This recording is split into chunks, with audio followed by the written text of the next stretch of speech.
E aí, neuráticos, tudo verde com vocês, galera? Vitória do Verdão aí, vitória importantíssima. Mantivemos aí a nossa invencibilidade. Agora somos líderes do campeonato, liderança adquirida. O choque rei agora é o que importa, né? Vamos lá. Inscreva-se no canal, ative os sininhos das notificações, comentem o que vocês acharam do jogo de hoje. Vou falar a minha opinião, tá bem? Neura aberta aqui a opinião de vocês também. Jogo bem preguiçoso, tá? Cansativo de assistir, sobretudo o primeiro tempo. Muito parado o jogo, muito faltoso. Palmeiras com mais de 70% de posse de bola, mas sem chutar ao gol, sem levar pressão pra Lusa. Lusa também fazendo aquele jogo morno, moroso, não tem recurso mesmo pra fazer um jogo melhor contra o Palmeiras. Então ficamos naquela questão de vitória justa, mas infelizmente precisamos que um atleta da Lusa fosse muito corretamente expulso para que a gente conseguisse um melhor resultado, né? E aí chegarmos à vitória com aquele gol do Flaco, aquela bola entrou, né? O goleiro já tocou nela dentro do gol. Importantíssimo, mais um gol do Flaco. É o 7º gol dele na competição. Agora ele é o artilheiro do Campeonato Paulista de 2024.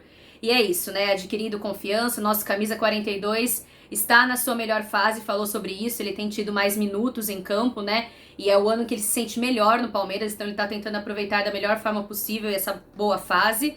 E vamos falar sobre coletiva de Abel Ferreira, tá?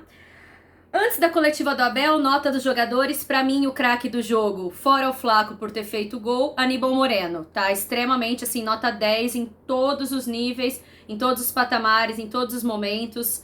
Faltas precisas, ele chegou ali firme em todas as jogadas, então um argentino raçudo mesmo, como eu nunca vi no Palmeiras enquanto torcedora, né? Um argentino mesmo classudo, é um argentino chato, encardido, aquele argentino que é raçudo, que tá ali pra jogar, beleza?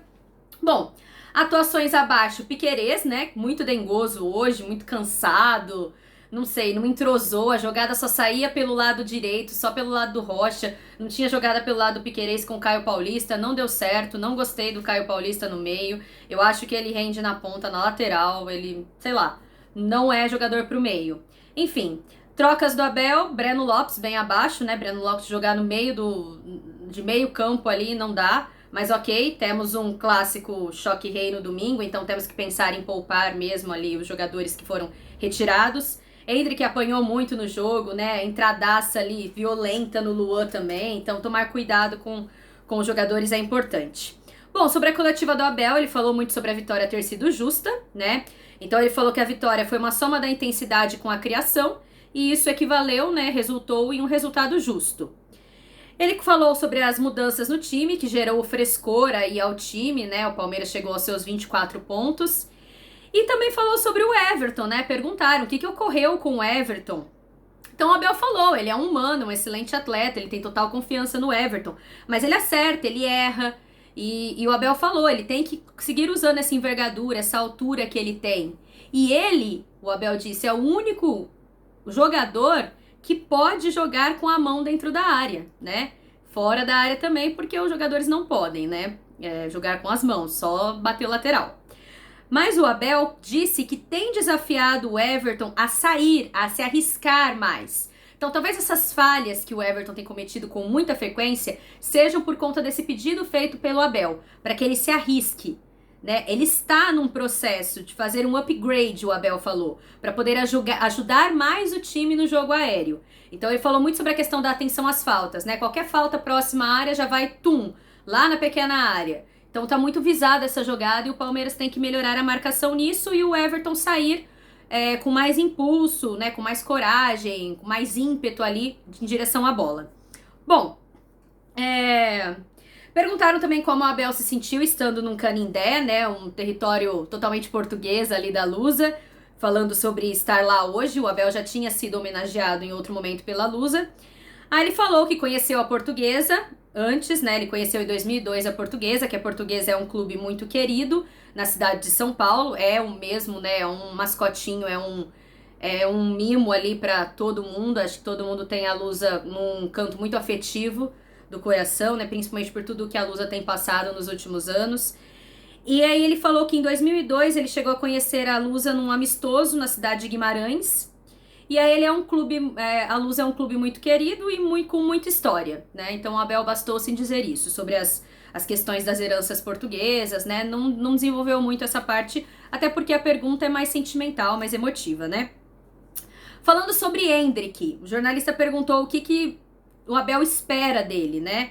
Então o Abel falou, não eu espero, o que nós esperamos, nós comissão, torcida, diretoria, enfim, todo mundo, era saber como ele está após a seleção. Então ele falou que o Endrick até ouviu isso em uma coletiva dele enquanto estava na seleção e já chegou falando como estava, né? Já querendo se apresentar sem ter a folga, enfim. E aí ele colocou que o que se quer do Endrick é ele feliz, dinâmico, enérgico, audaz, né? Com a sua qualidade individual atrelada, relacionada diretamente ao comportamento coletivo, que é muito importante. Então o Abel deu uns puxãozinhos de orelha em relação à colocação que ele estava, né? Ele falou que a ideia era ele e o Marcos Rocha alternarem, né? O Marcos Rocha ir à frente, ele vir atrás, enfim. E aí na segunda parte isso melhorou entre o Endrick e o Rocha, mais abertos ali, e também fazendo a linha de 5, né? Bom, sobre o Veiga, o Zé e o Lopes, ele falou que eles movimentaram-se para a segunda linha ali na parte defesa-ataque, né? Então, muito importante essa movimentação deles também. E aí, mais uma vez, ressaltando que a vitória foi justa, o Abel foi perguntado sobre as questões das contratações e aí falando-se sobre como o Lopes foi criticado e como a expectativa colocada nele foi muito alta pelo valor pago, né? E aí falou, o Flaco Lopes, ele passou por uma adaptação. E agora, né, ele está na sua melhor fase, mas a torcida brasileira pega no pé, não é só a palmeirense, né, o Abel disse. Todo 9 tem uma cobrança muito elevada. Então a torcida pega no pé demais dos centroavantes, né, que tem essa função de fazer o gol, que de fato é o que importa numa partida para pontuação.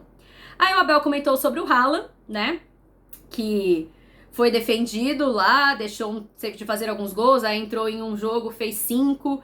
Então é aquela questão, o 9 é muito cobrado, tem muita responsabilidade, vem por um valor caro, né, os 8 milhões ali que o Palmeiras pagou ao Lanús pelo Piquerez. Então o Abel, ele pede pro Flaco Lopes, assim como pros outros atletas, que não ligue muito pras críticas e que não fique muito soberbo também com os elogios. Então nem ache que é de mais e nem ache que é de menos, tá? E sobre a expectativa do momento do Flaco, o Abel deixou claro que ele não é o substituto de Endrick, né? Para achar o substituto de Endrick, o Palmeiras teria que pagar o mesmo que o Real Madrid pagou pelo Endrick. Mas ele tem potencial, o Abel acredita nele para ser uma referência não só como atleta, mas uma referência também como homem, tá? Na coletiva ainda o Abel falou sobre a questão do Lázaro. Então, no plantel palmeirense nós temos 32 jogadores e aí o Abel falou, a FIFA só deixa que eu escale 11 na partida e que eu troque 5 vezes. Então, quem tirar para colocar o outro? Quando a torcida pede, tem que colocar o Lázaro, tem que colocar o outro, tem que colocar não sei quem. Quem tirar, né? Então, o Abel fala, ele é o responsável. Porque cada torcedor, se fosse montar um time, escolheria um 11 diferente, tá? Então, ele diz que ele faz o melhor para o time e o que faz para ajudar o time é aquilo que compete a ele, é aquilo que ele consegue fazer, é aquilo que ele consegue treinar e que ele consegue perceber. Aí, no final da coletiva, o Abel foi questionado sobre o choque rei, que de fato agora é o que importa para nós, né? O confronto contra o São Paulo, que será fora de casa, no Morumbis, às 8 da noite no domingo, dia 3, né, de março, e aí falou que é um jogo diferente, não tem como falar que é um jogo como os outros, vale os mesmos 3 pontos, mas tem muita mais coisa em jogo do que apenas a pontuação, né? Então falou sobre a questão da Copa do Brasil, né, que o São Paulo foi melhor, ganhou de forma justa nos pênaltis, mas falou que o São Paulo é histórico, ele joga na máxima força contra o Palmeiras, e é um jogo a disputar, e é fora de casa, isso tem que ser levado em conta, mas como o Abel sempre diz, ele vai procurar fazer um jogo consistente para ganhar. Então a gente espera isso, consistência, jogadores ligados, os 90 minutos, antenados, sem essas bobeiras, o Everton saindo melhor nas bolas, tomar cuidado com essas falhas, teremos Luan e Murilo na zaga, né? Que o Luan acerte nas saídas de bola, que não cometa nenhuma falha na hora de marcação, o Murilo tá muito consistente, tá muito bem. Eu tô confiante, tô acreditando aí em um bom resultado no Choque Rei, pra gente tirar aquela magoazinha da Copa do Brasil, né, e ganharmos um clássico com convicção contra o São Paulo, que dá muito trabalho, cujo Abel não tem um retrospecto muito bom com eles, beleza? Beijo da Neura pra vocês, uma ótima noite, se amanhã tivermos informações importantes do Palmeiras,